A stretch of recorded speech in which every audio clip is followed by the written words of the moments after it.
यानी कि बड़े ही इत्मीनान से, या फिर यूं कहूं कि बड़े ही कूल तरीके से भारत बदल रहा है।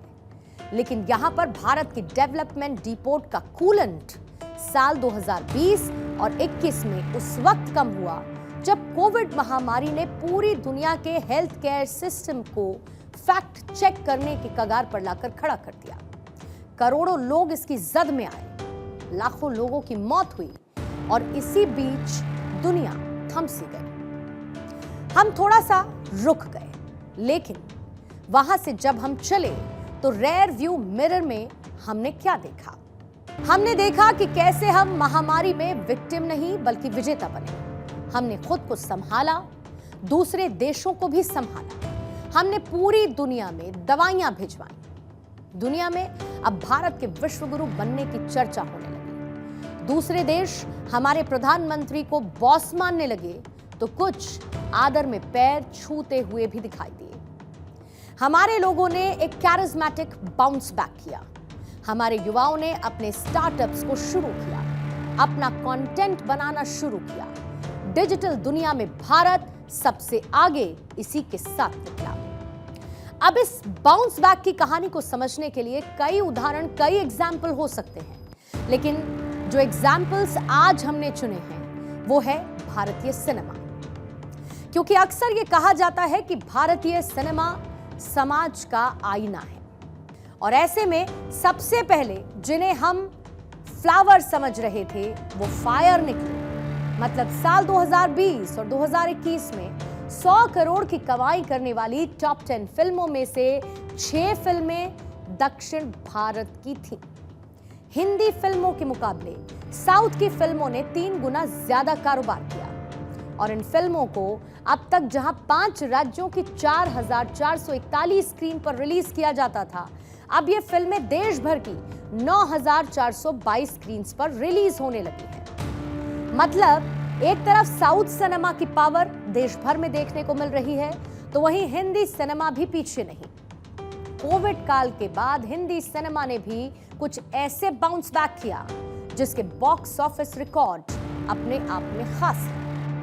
कोविड काल खत्म होने के बाद साल 2022 हिंदी सिनेमा के लिए बेहद निराशाजनक रहा। बात यहां तक पहुंच गई, कहा जाने लगा कि अब हिंदी सिनेमा खत्म हो रहा है। इसको लेकर कई तरीके के विश्लेषण किए जाने लगे। लेकिन साल 2023 में हिंदी सिनेमा ने कुछ इस तरीके की वापसी की कि पुराने सारे रिकॉर्ड तोड़ दिए। साल 2023 की शुरुआत हुई और रिलीज हुई शाहरुख खान की फिल्म पठान, जिसने सारे समीकरण पलट दिए। घरेलू बॉक्स ऑफिस पर फिल्म ने 500 करोड़ क्लब में एंट्री ली और दुनिया भर में भी 1,000 करोड़ से ज्यादा की कमाई करते हुए हिंदी फिल्मों का दम दिखा दिया। रिलीज हुई सनी देओल की फिल्म गदर 2, जिसने हर किसी को चौंकाते हुए 500 करोड़ क्लब में एंट्री की, तो उसके अगले ही महीने SRK की फिल्म जवान ने अपना ही रिकॉर्ड तोड़ते हुए 600 करोड़ के क्लब में एंट्री की। इस फिल्म ने भी दुनिया भर में 1,000 करोड़ से ज्यादा की कमाई की है। जबकि साल के आखिरी महीने में रिलीज हुई रणबीर कपूर की फिल्म एनिमल ने हैरत अंगेज तरीके से 500 करोड़ के क्लब में एंट्री करते हुए हर किसी को हैरान कर दिया। इस फिल्म ने दुनिया भर में भी 900 करोड़ रुपए से ज्यादा की कमाई की है। साल 2023 में बॉलीवुड की 4 फिल्मों में 500 करोड़ के क्लब में एंट्री करते हुए इस साल एक और फिल्म इस एलीट क्लब में जा पहुंची है, और इसे हिंदी सिनेमा की जोरदार वापसी भी कहा जाएगा, क्योंकि इस दौरान कई हिंदी फिल्मों ने दुनिया भर में 1,000 करोड़ रुपए से ज्यादा की कमाई भी की। यह सिलसिला इस साल भी जारी है। इस साल आई फिल्म स्त्री 2, जिसमें कोई बड़ा किरदार नहीं था। इस फिल्म के वर्ल्ड वाइड कलेक्शन की अगर आप बात करेंगे तो फिल्म ने 784 करोड़ रुपए की धमाकेदार कमाई कर डाली है, और विदेशों में फिल्म ने अब तक 123 करोड़ का कलेक्शन कर लिया है। खास बात यह है कि इस फिल्म में कोई बड़ा सुपरस्टार नहीं था, लेकिन कंटेंट के दम पर फिल्म ने इतनी कमाई कर दी। अब इस सब को आप भारतीयों के बदले हुए लाइफस्टाइल से जोड़कर देखिए, जहां पर लोगों की परचेजिंग पावर बढ़ी है, यानी कि उनकी खरीद की क्षमता बढ़ी, साथ ही उनकी डिस्पोजेबल इनकम भी बढ़ी। डिस्पोजेबल इनकम यानी कि टैक्स वगैरह सब कुछ हटाने के बाद आपके पास जो एक मुश्त पैसा बचता है वो। बुक माई शो के डेटा के मुताबिक 13.5 मिलियन लोगों ने एंटरटेनमेंट इवेंट्स में हिस्सा लिया।